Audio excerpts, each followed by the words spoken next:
Hello friends, today's topic of discussion is K-mean algorithm. So before we start with this K-mean algorithm, let us understand the concept of clustering. The clustering basically is dividing all the data blocks or data points which are present into the data block into number of clusters. For example, let us say I have so many data points available. Now the clustering basically means dividing these data points into number of subblocks. Now the question arises, how do I divide these data points, right? So depending on every data point comes up with some properties, right? So what we will do is the clusters with the similar kind of properties, we will divide it in a, we'll keep it in a single cluster.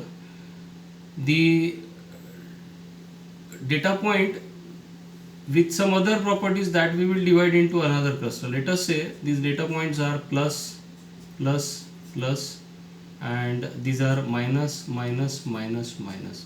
So meaning to say is that there are some data points with properties plus and there are some data points with properties minus, right?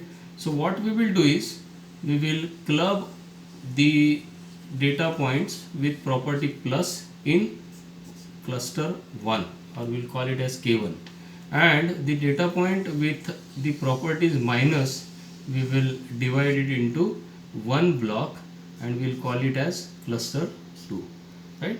So basically the properties of the data points helps us to divide the data points into number of clusters, right? So now there is one process called as K-mean algorithm which will help us to divide these data points into number of clusters, right?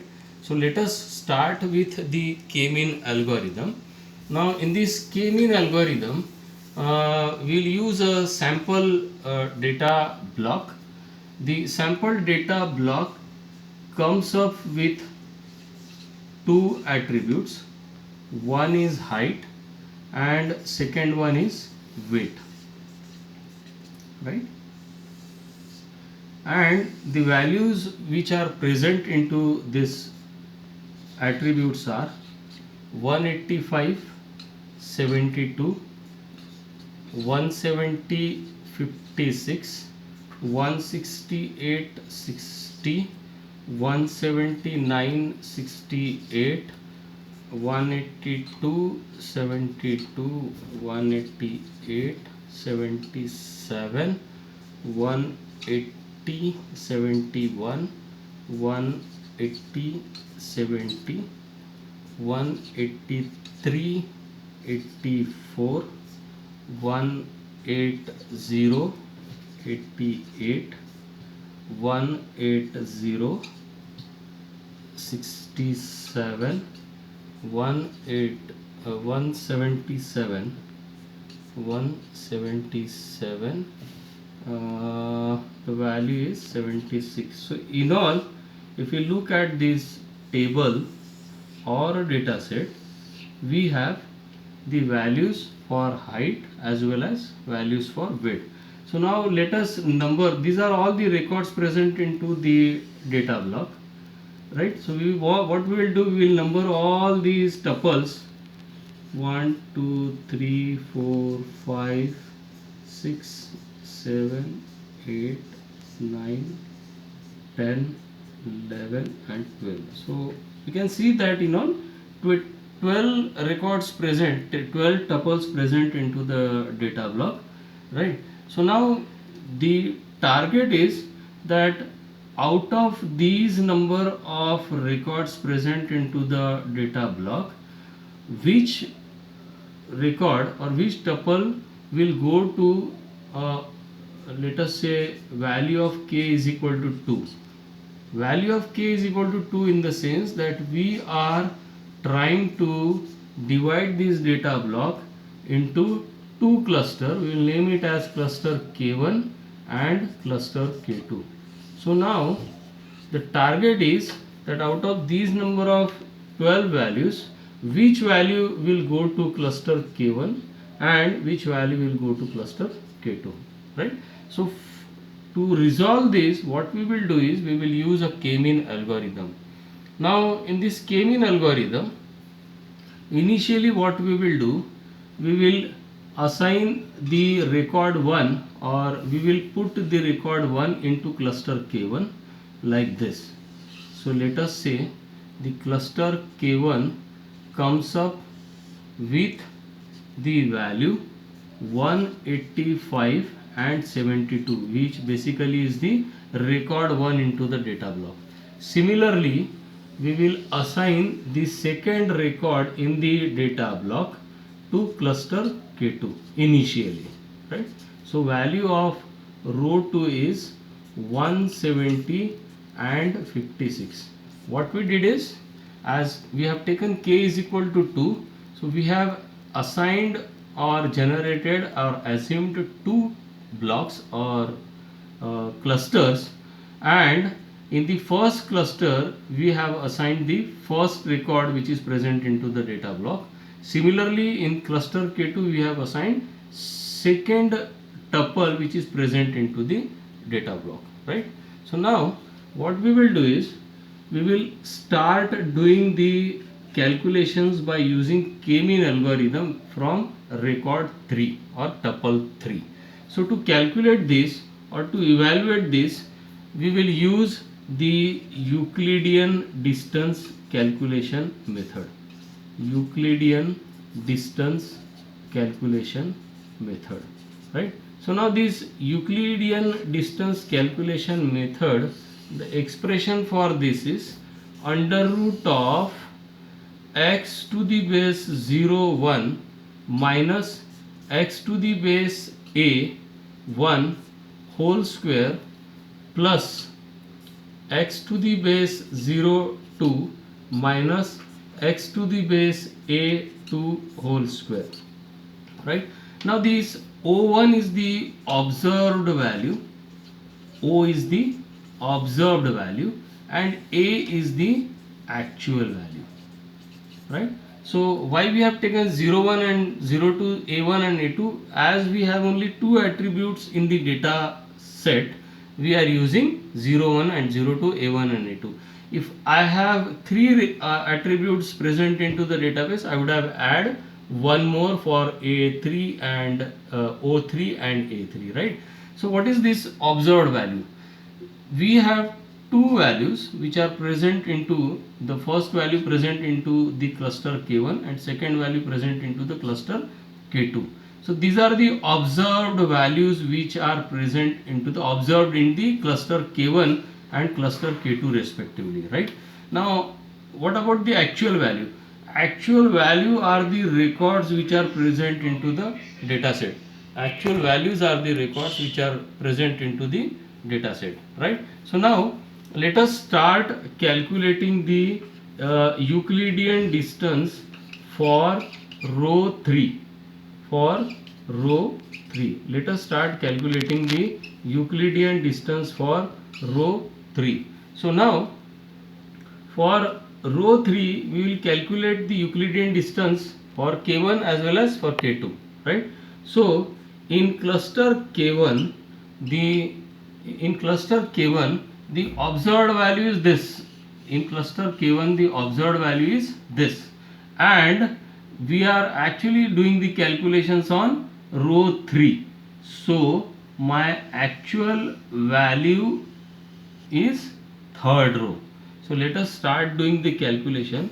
X1 k1 for k1 168 means this, right? 168 is this. So this is actually the observed value and calculation value. So what we are doing is we are actually performing the subtraction and squaring operation of observed value and the actual value, right?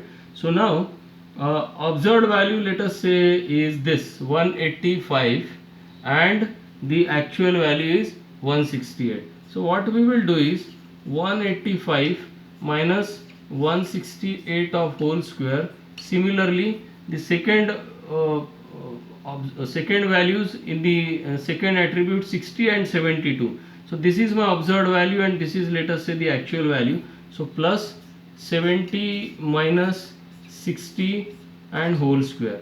So after doing the calculations, the value what we get for K1, what we get the distance, Euclidean distance for K1 is 20.80.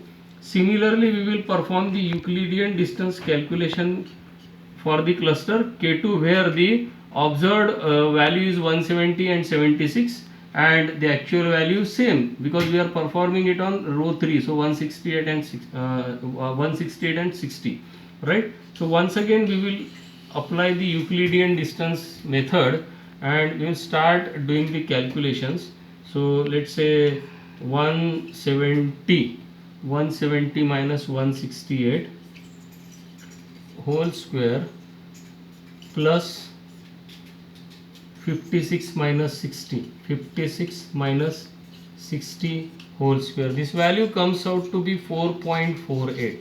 So now after doing the Euclidean distance calculation for cluster K1 as well as K2, we have two values. One is for K1 and one is for K2.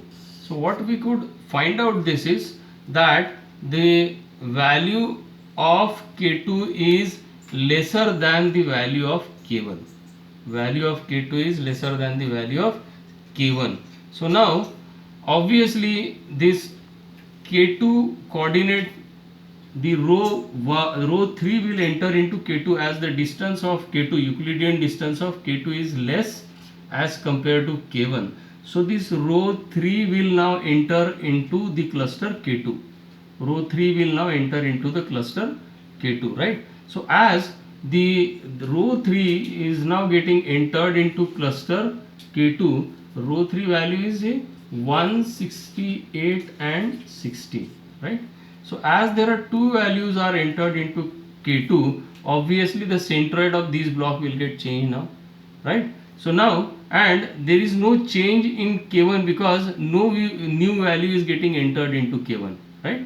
The only value which is getting entered into K1 after doing the calculation of by using Euclidean distance is K2, where the new record that is row 3, because we did the calculation for row 3. So the row 3 will get entered into K2, and now there are two values in K2, so obviously the centroid of this K2, centroid of this cluster K2 will get changed. So now perform the centroid calculation on K2 and we'll call it as new centroid calculation. New centroid calculation. So centroid calculation would be carried out for cluster 2 or K2, and it will be carried out as this plus this plus this divided by 2 and this plus this divided by 2. So likewise we are actually calculating the mean of x with x and y with y, right? So the new centroid calculation would be 170 plus 168 divided by 2. Similarly 60 plus 50 divided by 2. This value comes out to be 169 and 58. 169 and 58. So now for K2 the new centroid is 169 and 58. So now once again we will draw this. At this point what we have is now two centroids. So K1 has the same value as 185 and 72, but as far as K2 is concerned, the K2 has been changed now from 170. Initially it was 170 56, now it has been changed to 169 and 58. So new centroid is 169 and 58, right? So this is how the row 3 has been entered into K2 now. Now let us once again calculate the let us calculate the Euclidean distance for row 4. Row 3 is over now, so let us calculate the Euclidean distance for row 4. Now, as far as before we start doing the calculation for row 4, my K1 value is my K1 value. This is my K1. K1 has not been changed, right? So K1 value is 185 and 72. Similarly, this is my K1, and similarly K2 value has been changed. When we have worked on the row 3, the K2 value has been changed. Initially it was 170 and 56, then thereafter 168 and 60, and after doing the centroid calculation, the value what we got is 169 and 58 in the previous calculation. So now the current value of K1 is 185 and 72. Similarly, current value of K2 is 169 and 58, which we have calculated from the previous calculations, right? So now let us calculate the Euclidean distance for K1 is equal to under root of, same formula again we will use x01 minus xa1. So my observed value is this for 185, 72 and 169, 58. So for K1 the observed value is 185 and 72. So let us calculate 185, and row 5 value is 179 whole square plus 72 minus 68, 72 minus 68 whole square. This comes out to be 6.35. Similarly, we will perform the Euclidean distance calculation on cluster 2, where the value in cluster 2, new value in cluster 2 is 169,58. So let us perform the calculations, Euclidean distance calculation. So this comes out to be 169 minus 179. This is 179 and 68. So 169, sorry, 168 minus 179, this is 179 whole square plus 58, second value is 58 minus 68 whole square. So this comes out to be 14.14, right? So we have got two values now, and looking at this value of K1 and K2, we can say that the K1 is nearer value. This K1 for row 1 means we can say that the row 1 is nearer to the previous cluster value, right? So what we will do is the row 4 we will send it to cluster K1, right? So the fourth row we will send it to cluster K1. So as initially it was the K1 has only single value, now the new row has been added into K1, that is 179 and 68. New row has been added, 179 and 68. So as the new row is getting added into K1, we need to calculate the centroid for K1, right? So looking at these values, fourth row will enter into cluster 1, right? Because the cluster 1 value is less, so fourth row will enter into cluster 1, right? So as the fourth row has been added into cluster 1, we have two different values into cluster 1. So obviously the centroid of cluster now will get changed. So the new centroid, so the new centroid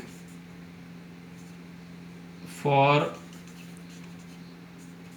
cluster 1, so the new centroid for cluster 1, that is K1 is equal to 179. These are the two values, 179.68 and 185.72, right? So we will calculate the mean of x and mean of y. So 179 plus 185 divided by 2, comma 68 plus 72 divided by 2 is equal to 182 comma 70, right? So now the new centroid value of K1 is 182 comma 70. So after doing the calculation Euclidean distance from row 3 as well as row 4, what we could find out is that in the first calculation, the third row, the first row belongs to K1, the first row belongs to K1. Similarly, second row belongs to K2. Initially, we have assigned the row 1 to K1 and row 2 to K2. So, the first row belongs to K1 and second row belongs to K2. But after doing the calculation for row 3, what we have found out is that row 3 has entered into cluster 2, right? Similarly, after doing the calculation for row 4, what we have found out is that row 4 has entered into cluster 4. So by doing the calculation Euclidean distance for each row and the centroid calculation likewise, what we have found out is that row 2 3 belongs to cluster K2 and row 1 4 5 6 7 8 9 10 11 12, these all rows belongs to cluster K1, right? So in this way, by using the K-mean algorithm, we can very well divide the data points present into the data set to the respective clusters, right? Thank you so much.